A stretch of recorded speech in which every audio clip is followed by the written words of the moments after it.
Good morning to all traders. Welcome to this Monday's Market Insights video, 11th of January today. We had a very interesting week last week. Well, blue sweep. Trump probably is going to be impeached. If not impeached, actually it works better if he is removed rather than impeached, because an impeachment proceeding right now would put delays on passing through the agenda of Biden, and that is probably going to have a deteriorating effect on the dollar. And also had a negative NFP, which one would have thought that would have brought the dollar down, but instead it brought it up. And this is because obviously there is more urgency for a stimulus now, and markets are expecting the Biden to actually react aggressively and fast. Okay, we see, of course, the cases on coronavirus rising in the US to record highs. A new strain as well has been recorded.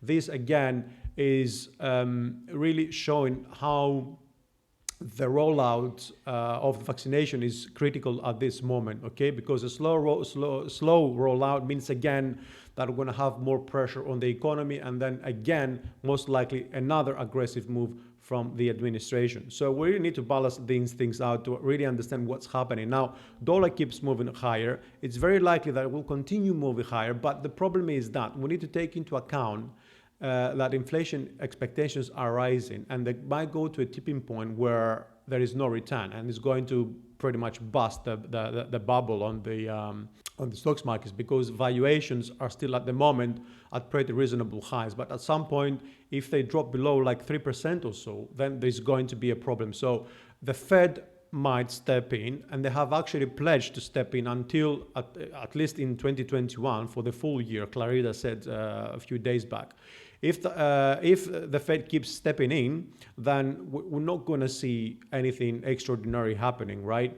Now, we need to keep an eye on the fact that regulation and also corporate taxes and some other pre-election pledges from Biden are still on the backseat. So as long as this is the case, then I don't see any crash in the stock markets. Now, as for the US index, I really think this is a pullback, and that is purely coming from higher yields, because there is expectation of a stimulus, a more aggressive even stimulus that is going to come into the market soon. So we're going to have a quick look on the DAX, the S&P, and we're going to have a quick look also on the FTSE today. Okay. Now, last week we talked about, I was expecting the 88.35 to be my level over here, because this is what we said, is the 261 extension, right? But we did end this ending diagonal by 89.200, right? Since we broke above the trend line, yeah, and we also retested the descending trend line of the ending diagonal, I think we're going to move higher, right? It could be an ABC, it could be a WXY, it could be a flat, it could turn into a triangle, but doesn't look like it, to be honest, after an ending diagonal over here as well. But whatever the case, we're going for wave 4, okay? How deep we're going to retrace, it really depends, well, of the things that I've just mentioned. So I will be looking at the 90.51 break first, and then the 91.32. Okay, I believe a 32.38 Fibonacci retracement would actually prove to be a very good level to start thinking about, just looking for some sort of validation signals for another downside leg. Okay, the potential obviously is up to 94.74.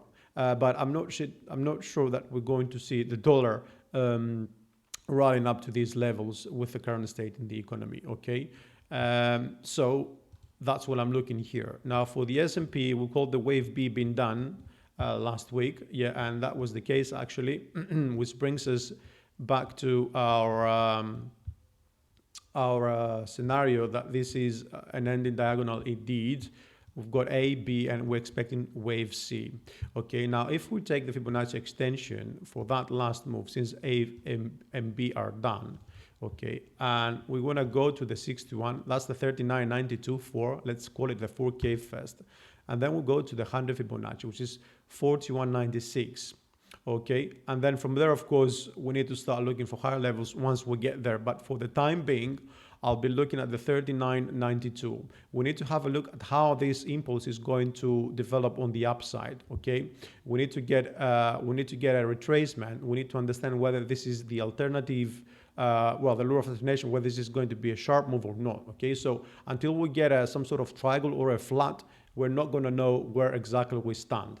But for the time being, I see more upside. Don't forget, we also have quarterly reports coming into slowly. I think Friday the banks are starting, so we're going to see how this is going to pan out for the indexes as well as for the particular stocks, right? And last but not least, let's have a quick look on the FTSE. We called this move on the FTSE was our alternative scenario, actually, right? Because I thought last week that we ended wave 4 because we saw this decline. I said if we continue seeing that price is moving lower, it means like we ended up here. But now it looks like we're a case where this is going to extend a little bit higher, okay, to the 7K, just above the 7K. This, just as a reminder, is wave 1, okay? Wave 1 and 2, 3, 4. Yeah, this is 4, and we're gonna see 5. So if in case we break above that level, then this scenario is invalidated, okay? And then we're gonna have to do a recount and work that out until we get at least a break from here. Until then, I'm looking at this as a 1, 2, 3, 4. Yeah, it's very clear pattern actually. It's going to be a triangle, and then we're going to break up for the 7K.